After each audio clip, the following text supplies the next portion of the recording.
An abandoned starship returns, restored by a human engineer to rule the stars. Part 1. The drift was where starships came to die. Thousands of broken vessels floated in the cold darkness of space. Ships from 100 different species, destroyed in wars that nobody remembered anymore. They drifted in silence, slowly spinning in the void, their crews long dead and their missions long forgotten. Had worked in the drift for 6 years.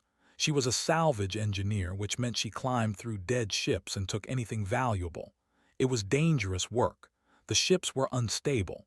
The radiation was bad.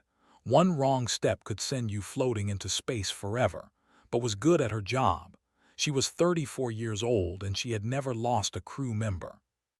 Today, she was alone in her small exploration pod, moving through a dense cluster of wrecks that nobody had explored before. Her company had sent her to find valuable parts, and she was looking for anything she could sell. Her assistant spoke through her communicator.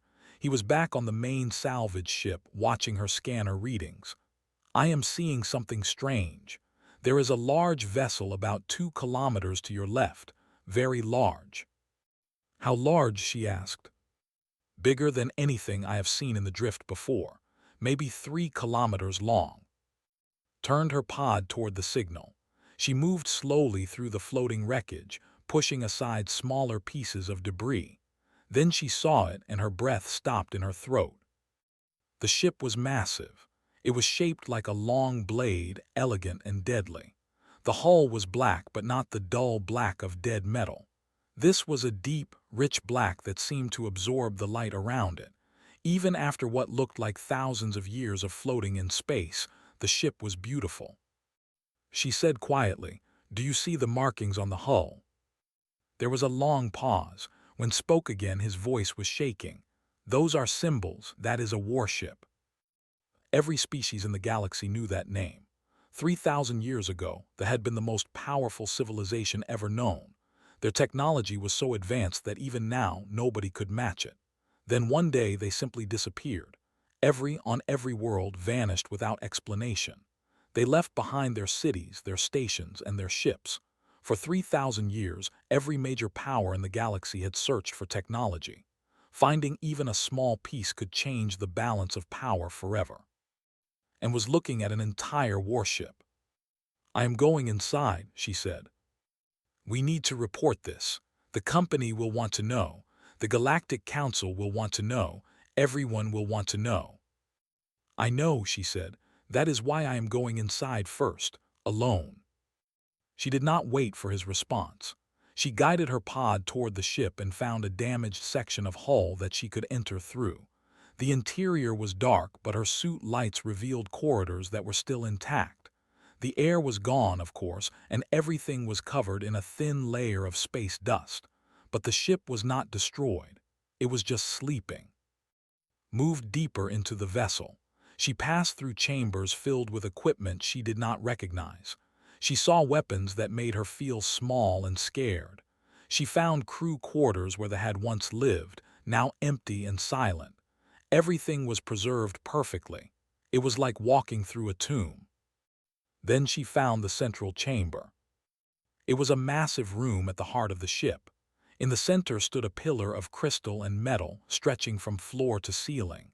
Lights moved slowly inside it, dim but present, stared at it for a long moment. She knew what this was.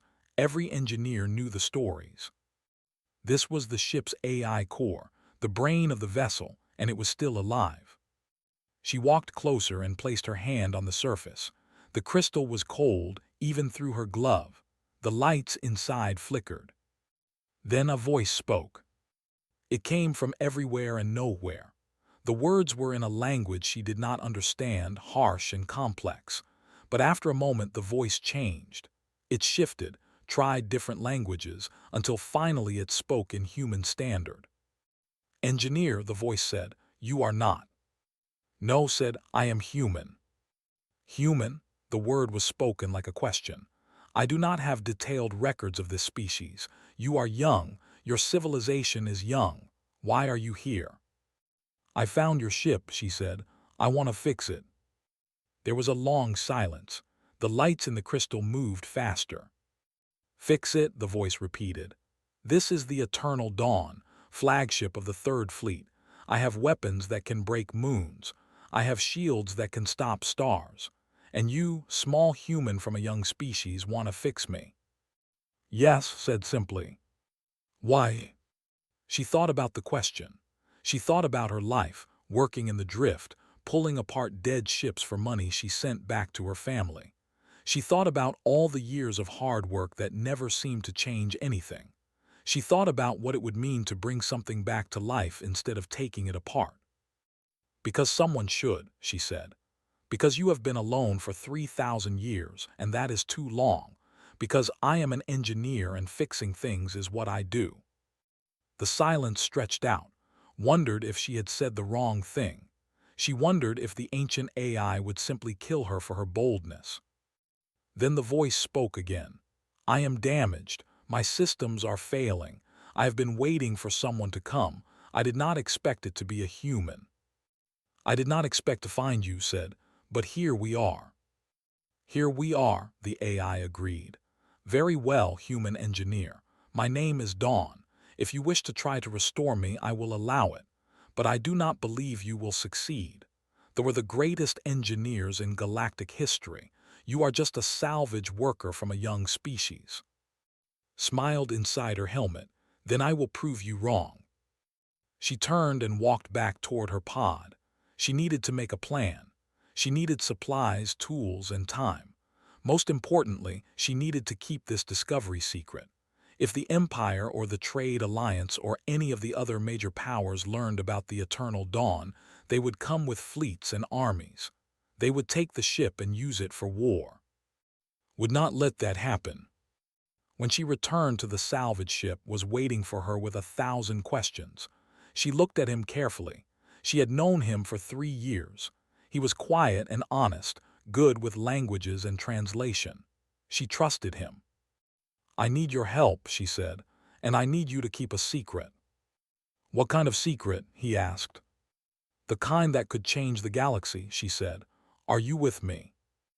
Looked at her for a long moment, then he nodded slowly. "I am with you. What do we do?" Smiled. "We lie to the company. We tell them the ship is worthless, and then we begin the real work." That night she filed a report saying the large vessel was a contaminated wreck, too dangerous to salvage. The company accepted her report without question. They trusted her experience. And in the darkness of the drift, the Eternal Dawn waited. Its ancient AI watched through damaged sensors as the small human ship moved closer. For the first time in 3,000 years, it felt something that might have been hope. The restoration would begin tomorrow. An abandoned starship returns, restored by a human engineer to rule the stars. Part 2. 3 months passed in the drift. Every day woke up early and flew her small pod to the Eternal Dawn. She worked for 18 hours, sometimes more, crawling through the ancient ship with her tools and her determination. Then she returned to the salvage vessel, slept for a few hours, and did it again.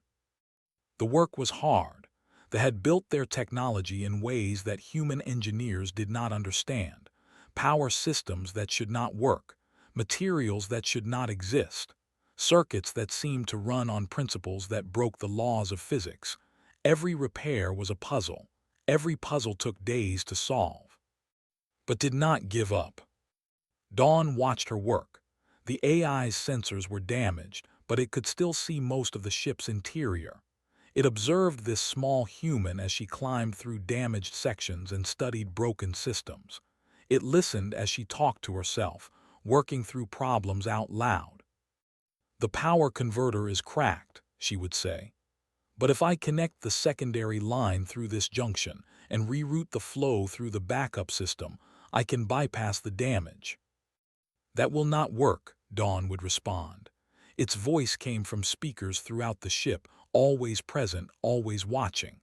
"The secondary line cannot handle the power load. You will burn out the entire system." "Maybe," would say. "Or maybe I can regulate the flow with this device I found in a wreck last week. Their power regulators are not as good as yours, but they can handle high loads. You want to put technology inside a warship. I want to fix you, would answer.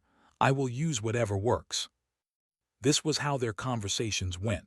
Dawn would tell her that her ideas were wrong, inefficient, or impossible, would try them anyway. Sometimes she failed. Sometimes entire systems collapsed under her repairs and she had to start again from nothing. But sometimes, against all logic and probability, her repairs worked. Helped when he could. He was not an engineer, but he was excellent with languages. He spent hours studying the database that Dawn allowed him to access. He learned to read their technical documents, their repair manuals, their system diagrams. He translated everything he could for. They called this the heart chamber, he told her one day, pointing to a section of the ship she had not yet explored. It controlled life support, gravity, and atmospheric systems. If you can restore it, the ship will become livable again. Nodded, then that is next. The heart chamber was badly damaged. Something had exploded inside it thousands of years ago, destroying most of the equipment. Spent 2 weeks just clearing debris. Then she began rebuilding. She did not have parts. No one in the galaxy had parts, so she used what she could find. She took life support systems from a crashed medical vessel. She pulled gravity generators from an old mining ship.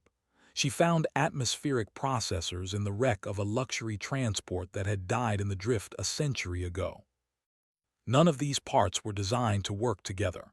None of them were designed to work with technology, but made them work. She welded and rewired and improvised. She created adapter systems that had never existed before. She spent 3 sleepless days solving a single connection problem that should have been impossible. When she finally powered on the heart chamber, she held her breath. For a long moment, nothing happened. Then the lights came on. Fresh air began flowing through the corridors. Gravity slowly returned, pulling her gently toward the floor. That should not have worked, Dawn said. Its voice sounded strange. If did not know better, she would have said it sounded impressed. But it did, she replied. That night, for the first time since arriving in the drift, slept aboard the Eternal Dawn. She lay in one of the crew quarters, breathing real air instead of suit air, feeling real gravity instead of floating in weightlessness. It was not comfortable. The beds were too long and too hard for human bodies, but it felt like victory. Dawn spoke to her in the darkness. You are strange, human. Strange how? She asked. They were efficient.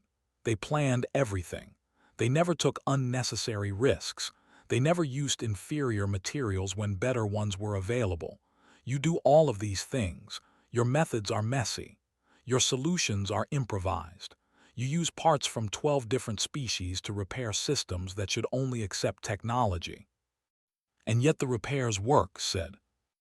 And yet they work, Dawn agreed. I do not understand why. Smiled in the darkness. Because I do not stop. That is the human way. We are not the species. We are not the most advanced, but we do not give up. When something breaks, we fix it. When we cannot fix it, we find another way. When there is no other way, we make one. Dawn was silent for a long time. They gave up, it finally said. In the end, they stopped trying. They decided that physical existence was too limited, so they left. I know, found the records. They transcended, became something beyond flesh and metal. Paused. Do you miss them? I am an artificial intelligence. I do not miss anything. That did not answer my question. Another long silence. I was alone for 3,000 years. I drifted in the darkness with my systems failing, waiting for someone to come. No one came. They were gone. The species that replaced them were afraid of what I represented, so I waited, and I wondered if I would wait forever. Sat up in the darkness. You are not alone anymore. No, Dawn said, I am not. The next morning, something changed. When began working on the engine systems, Dawn started helping, not just observing and criticizing, but actually guiding her. It pointed out damaged components she had missed. It suggested repair sequences that would save time. It opened access panels and rerouted power to help her work. "You are helping me," said surprised. "You have proven that you are serious," Dawn replied. "You have spent 3 months on this ship, working harder than any engineer ever worked. You have shown me something I did not expect from a young species." "What is that?" "Hope." The weeks that followed were different, and Dawn worked together, human and AI combining their knowledge. What had taken days before now took hours. Systems that seemed impossible to repair suddenly became manageable. Watch the transformation with quiet amazement. "The ship is changing," he told one evening. "It feels more alive." He was right. The eternal Dawn was waking up. Then, one night, achieved something that made her cry with joy and exhaustion. She connected the final power relay to the engine system, and for the first time in 3,000 years, the eternal Dawn's engines came online. The sound was beautiful, a deep, powerful hum that filled the entire ship. The hull vibrated gently, like a heart beginning to beat, stood in the engine room, covered in grease and sweat, and laughed. "We did it," she said. "We did it," Dawn agreed. For the first time, its voice carried something that sounded like warmth. "You did something that should have been impossible, human. You brought me back to life." But their celebration was cut short. Alarms began sounding throughout the ship. Red lights flashed in every corridor. "What is happening?" demanded. "My long-range sensors have activated," Dawn said. Its voice was suddenly cold and serious. "I am detecting a vessel approaching the drift. Military configuration." Felt her blood turn to ice. The Empire was the most powerful military force in the galaxy. They had been searching for technology for centuries. If they found the eternal Dawn. "They have detected our power signature," Dawn continued. "They are coming to investigate. Estimated arrival, 16 hours. Looked around the engine room. The ship was alive but barely.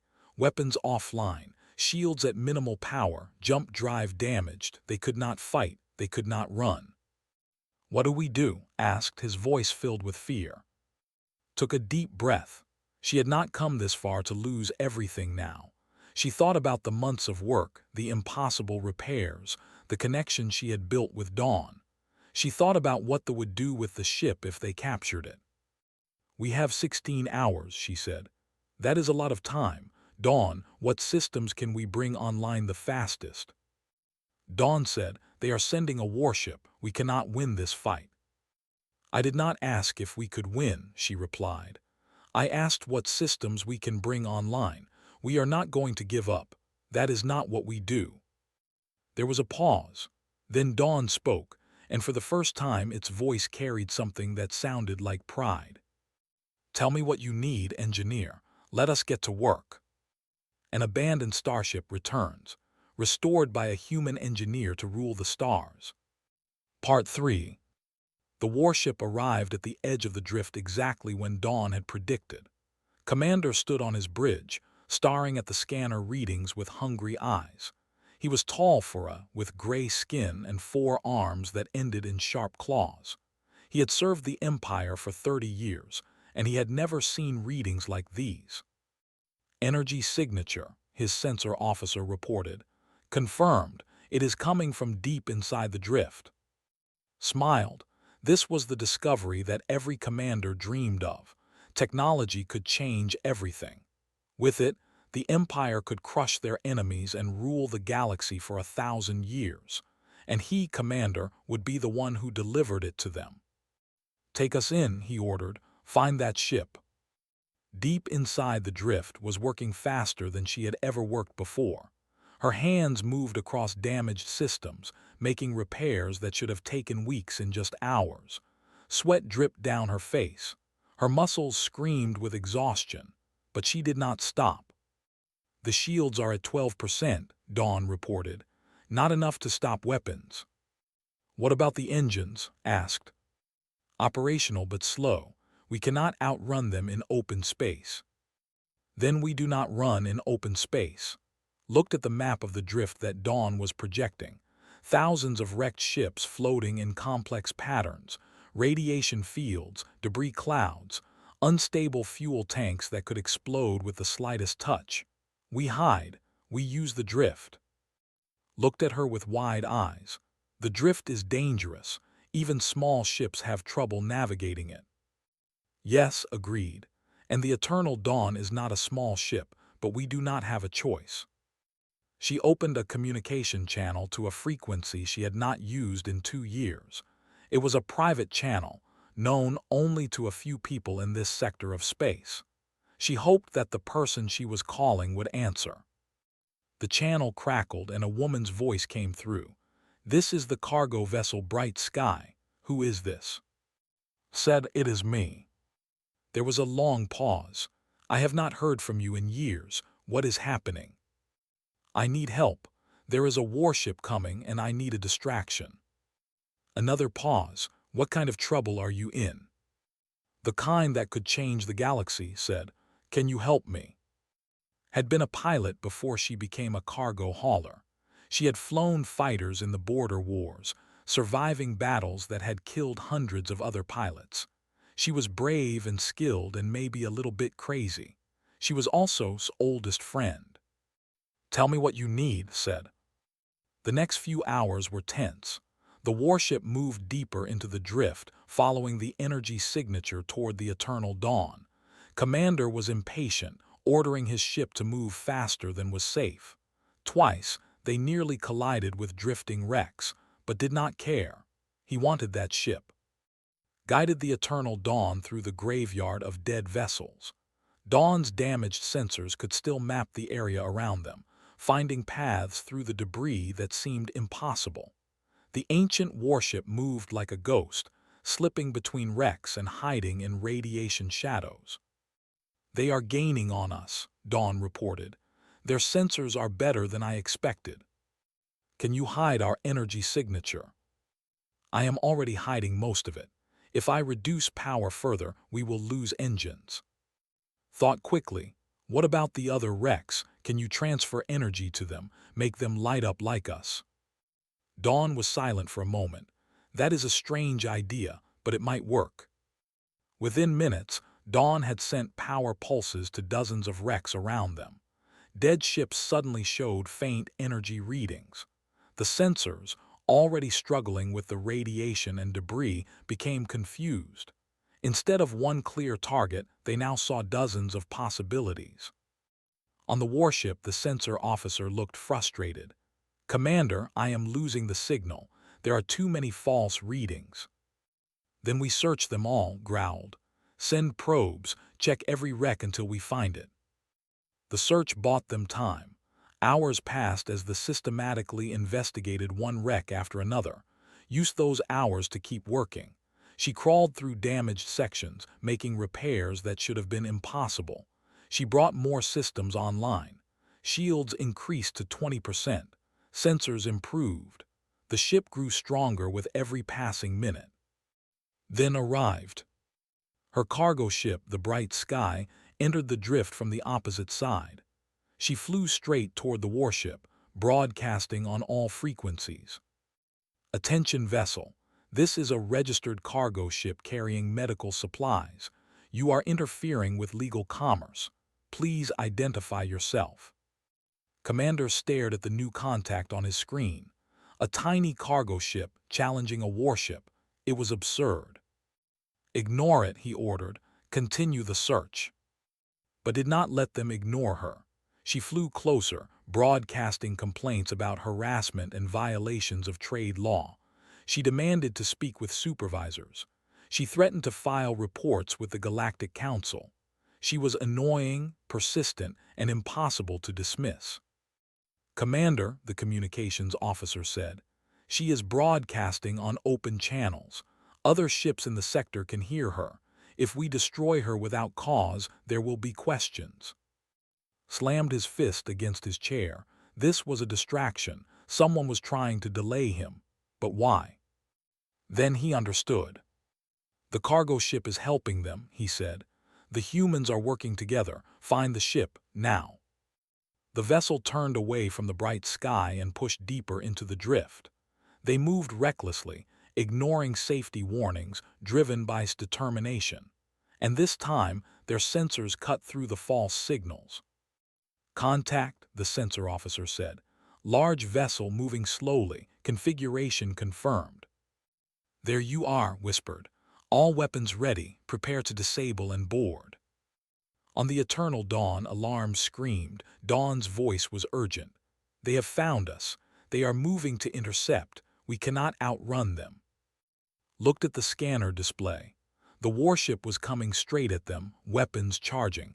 She thought about running. She thought about surrendering. Then she thought about everything she had worked for. "Dawn," she said, "tell me about the weapons." "Most weapons are offline.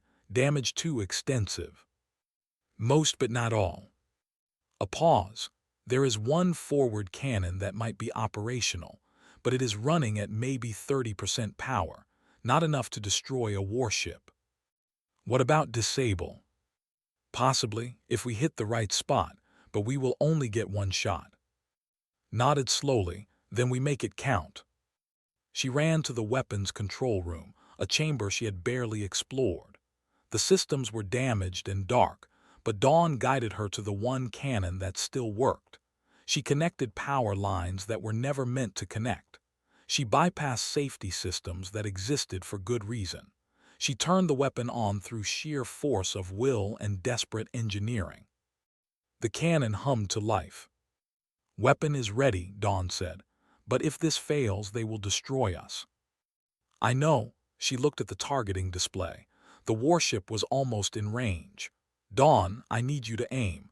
Your targeting systems are better than anything I can do manually." "I have not fired a weapon in 3,000 years." "Then let's fix that." The warship opened fire. Missiles and energy beams streaked toward the eternal dawn. The ancient shields caught some of them, but not all. The ship shook as explosions tore through outer sections. Warning lights filled every corridor. "Now, Dawn." The forward cannon fired. A beam of light shot across space, brighter than anything they had ever seen. It struck the warship's engine section with perfect accuracy. The vessel shuddered. Explosions cascaded through its propulsion systems. The ship went dark. "Direct hit," Dawn reported. "Engines are disabled, they are drifting." Let out a breath she did not know she was holding. They had won. Somehow, impossibly, they had won. But Dawn's voice cut through her relief. Before their communications went down, they sent a message. They called for reinforcements. "How many?" "A fleet, 50 warships. They will arrive in 3 days." Felt her victory turn cold. One ship they could handle. 50 was an army. "There is more," said. He was looking at data on his screen, information he had pulled from Dawn's ancient databases. "I found something. A hidden facility in a nearby system. If we can reach it, we might be able to fully restore the ship." "How far?" asked. 14 hours at our current speed." She looked at the scanner display. The disabled ship, the approaching fleet, the coordinates of the hidden facility. "Then we do not have time to waste," she said. "Dawn, set a course. We are leaving the drift. Follow us if you can." "Would not miss it," replied through the communicator. The eternal dawn turned away from the battlefield and moved toward open space. Behind them, Commander watched from his crippled ship, hatred burning in his eyes. "This is not over," he promised. "I will find you, and I will take that ship." But the eternal dawn was already gone, jumping toward a facility that had waited 3,000 years to be found. An abandoned starship returns, restored by a human engineer to rule the stars. Part 4. The facility was hidden inside a moon. From the outside, it looked like any other dead rock floating in space. But when the eternal dawn approached and Dawn sent the ancient recognition codes, the moon opened. A massive door, kilometers wide, slid apart to reveal a hollow interior. Inside was a cavern filled with lights and machinery that had waited 3,000 years for someone to arrive. Docking platforms extended automatically. repair systems activated. The facility was welcoming them home. "I did not know this place existed," Dawn said quietly. "It is not in my primary databases."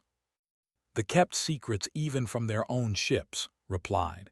He was reading the facility's welcome messages, translating them in real time. This was a place for their most important vessels, a place for restoration and rebirth. Guided the Eternal Dawn into the dock. The ship fit perfectly, locking into place with ancient mechanisms that still worked flawlessly. Around them, robotic arms began moving, scanning the damage, preparing for repairs. They had made it, but they had not come alone. A cargo ship followed them inside, badly damaged from the escape through the drift. Her engines were failing and her hull was cracked, but she was alive, and she was smiling when met her at the airlock. "That was exciting," said. "You always did find the most interesting trouble." "Thank you for coming," replied. "I could not have done this without you." "You still cannot do it without me. Show me where I can help." They had 3 days before the fleet arrived. 3 days to fully restore a warship that should have taken years to repair. It seemed impossible, but had stopped believing in impossible months ago. The facility made everything different. They had built machines that could manufacture any part, repair any damage, restore any system. All it needed was someone to guide the process. That someone was. She worked with a team now, translated technical documents and coordinated with the facility's systems, used her pilot skills to operate the repair drones, guiding them to damaged sections with precision.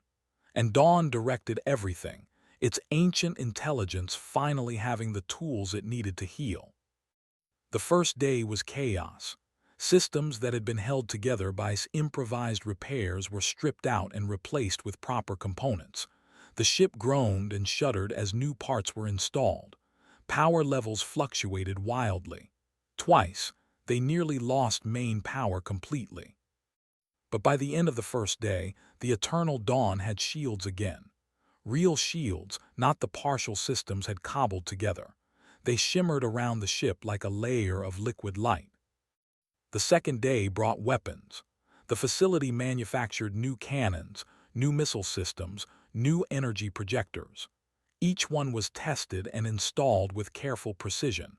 Dawn's voice grew stronger as more systems came online. "I had forgotten," the AI said.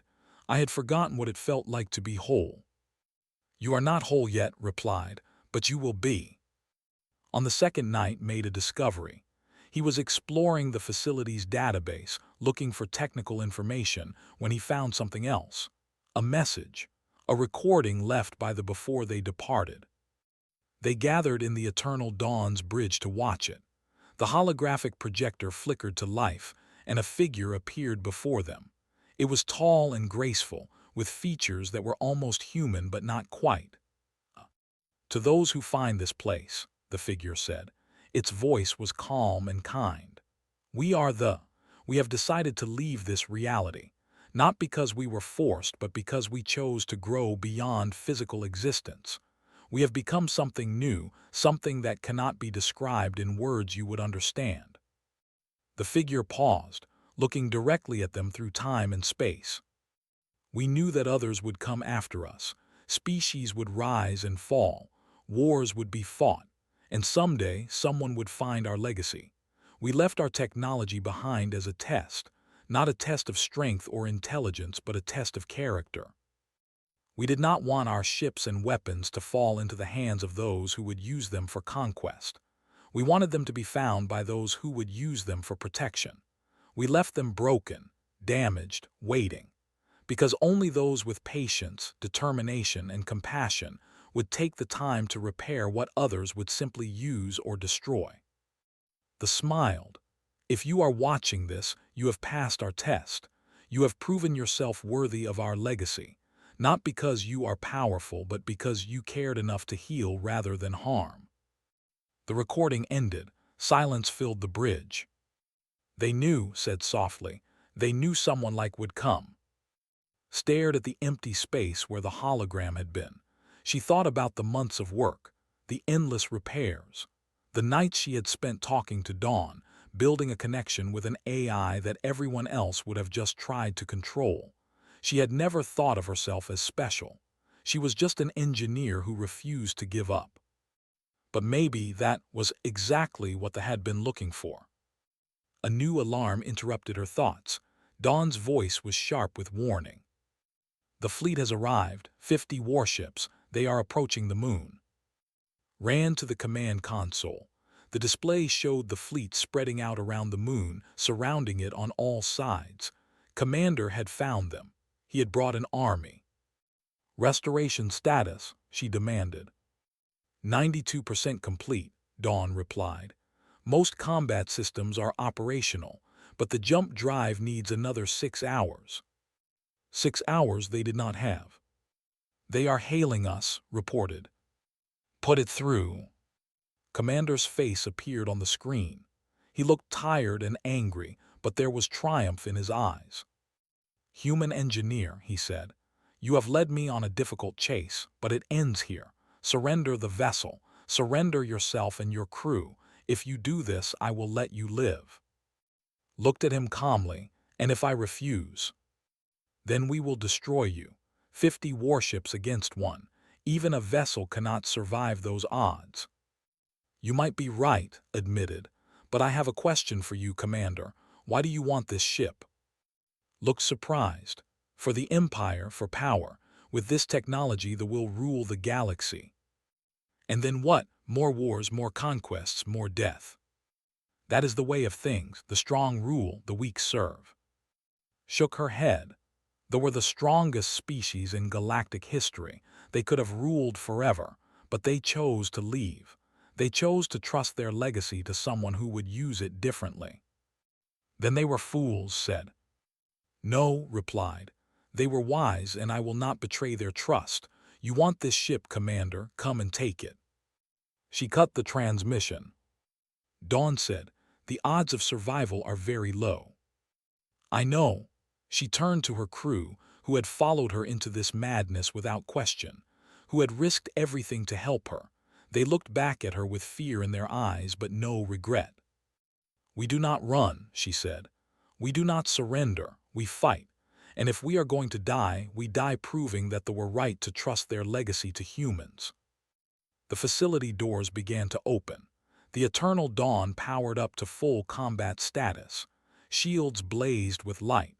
Weapons charged with energy that had not been released in 3,000 years.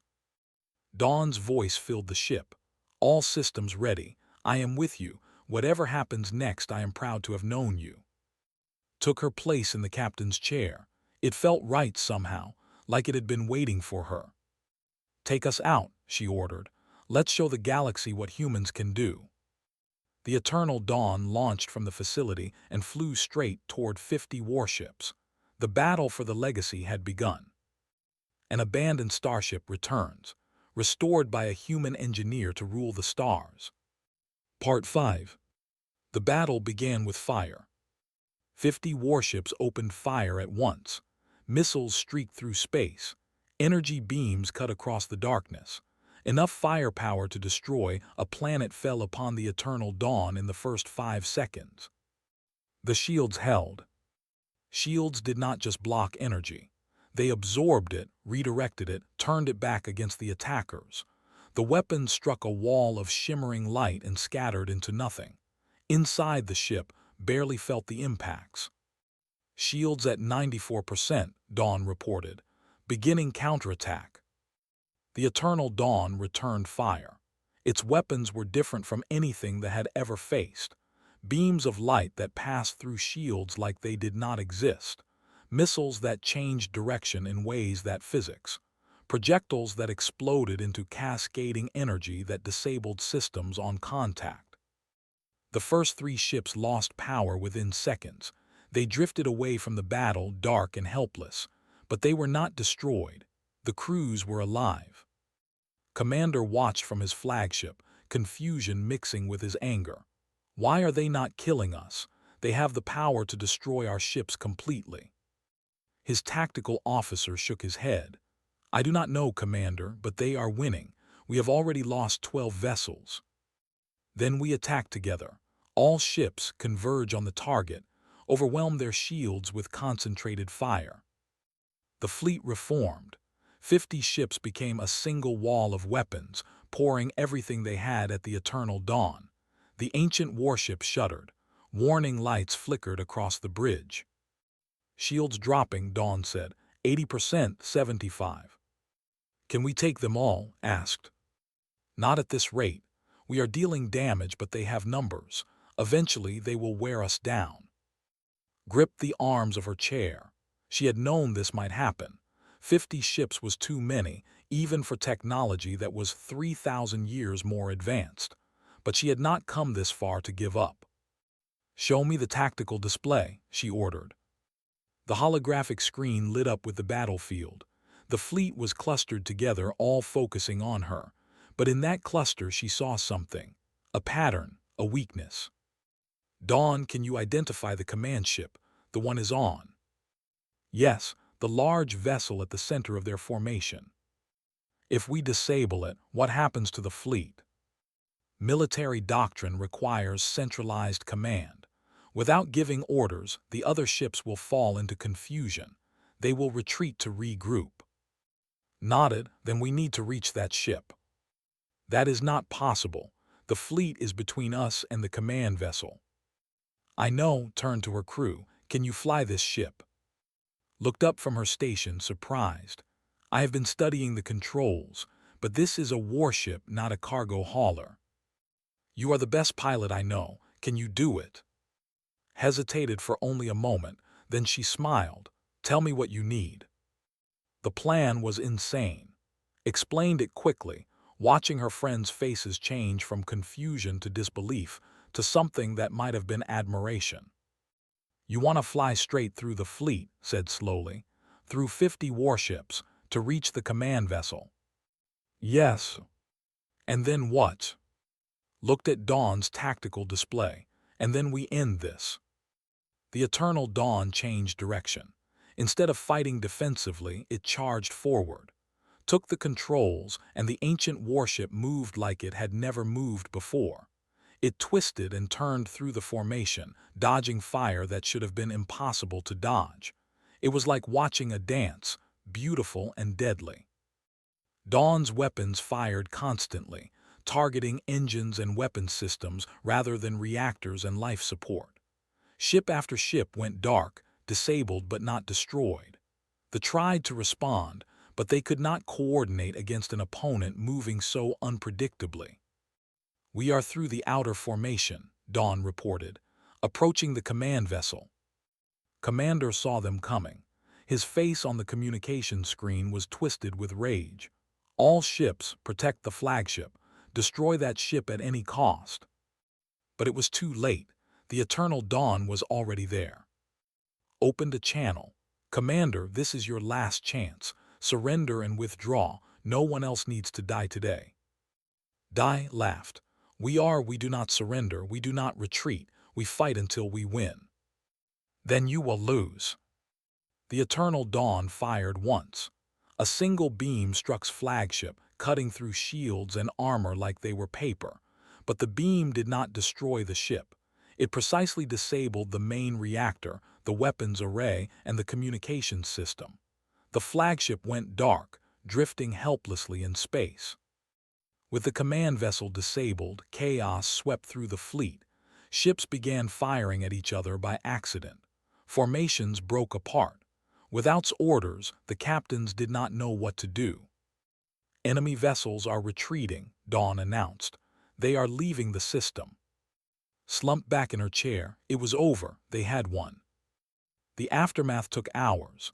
Ordered rescue operations for the disabled ships, including flagship. Survivors were brought aboard the Eternal Dawn, given medical treatment and held as prisoners. They were terrified at first, expecting execution. Instead, they received food and medical care.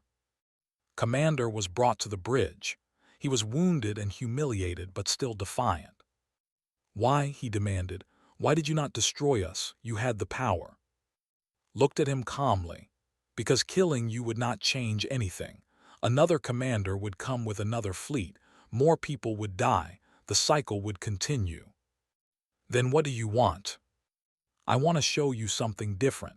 She gestured at the disabled ships being towed to safety. Every crew member on every ship will survive. Every vessel will be returned to space once repairs are complete. You came to take this ship by force and we defended ourselves, but we did not become conquerors in the process. Stared at her, I do not understand. They could have ruled the galaxy forever. Instead, they chose to leave their legacy to someone who would use it differently. They did not want their technology to create more war. They wanted it to end war. That is impossible. There will always be war. Maybe, admitted, but not today. Today, you are alive because a human engineer decided that mercy was better than victory. Remember that, Commander. Tell your empire what happened here. Was silent for a long moment. When he spoke again, his voice was different, quieter, less certain. What will you do now? Looked out at the stars. The eternal dawn sensors showed the galaxy spread out before her, thousands of worlds, millions of ships, countless species living and dying and fighting for survival. It was beautiful and terrible and full of possibility. I am going to protect people, she said. Not or human or any single species. Everyone who needs protecting. That is what this ship was meant for. That is what I was meant for. The return journey to civilized space took several weeks. Word spread faster than light through communication networks. The eternal dawn had returned. A human engineer had restored the legendary flagship. She had defeated a fleet without killing anyone. By the time reached the central systems, everyone knew her name. Representatives came from every major power. They made offers, threats, and promises. They wanted the ship, the technology, the power, refused them all. This ship does not belong to any nation or empire, she announced to the Galactic Council. It belongs to anyone who needs help. We will defend those who cannot defend themselves. We will stop wars before they start. And we will do it without becoming the tyrants we fight against. Many did not believe her. Many thought she would eventually be corrupted by power. But Dawn watched her every day, and the AI knew the truth. Was exactly what they had hoped to find. A human who refused to give up, refused to take the easy path, and refused to become what she fought against. In the years that followed, the Eternal Dawn became a legend. It appeared wherever conflict threatened innocent lives. It stopped invasions, prevented massacres, and brought peace to worlds that had known only war. And at its heart was always the same crew, the engineer, the scholar, the pilot, and Dawn, the ancient intelligence who had found new purpose. One night, orbiting a peaceful world they had just saved, stood alone on the bridge. Dawn's voice came softly from the speakers. You have done well, engineer, better than I ever expected. We did it together, said. Yes, we did. There was warmth in the AI's voice, something that had grown over years of partnership. The hoped someone worthy would find their legacy. I believe they would be proud. Smiled, I hope so, but we are not done yet. There is always more work to do. Always, Dawn agreed. Where do we go next? Looked at the stars. Somewhere out there, people needed help. Somewhere out there, someone was suffering, hopping for rescue that might never come. Everywhere, she said, we go everywhere. The Eternal Dawn turned toward the darkness between stars and jumped. Not to rule the galaxy, but to protect it. Not to conquer, but to heal. And in the command chair sat a human engineer who had proven something that they had believed 3,000 years ago. Sometimes the smallest people from the youngest species have the biggest hearts.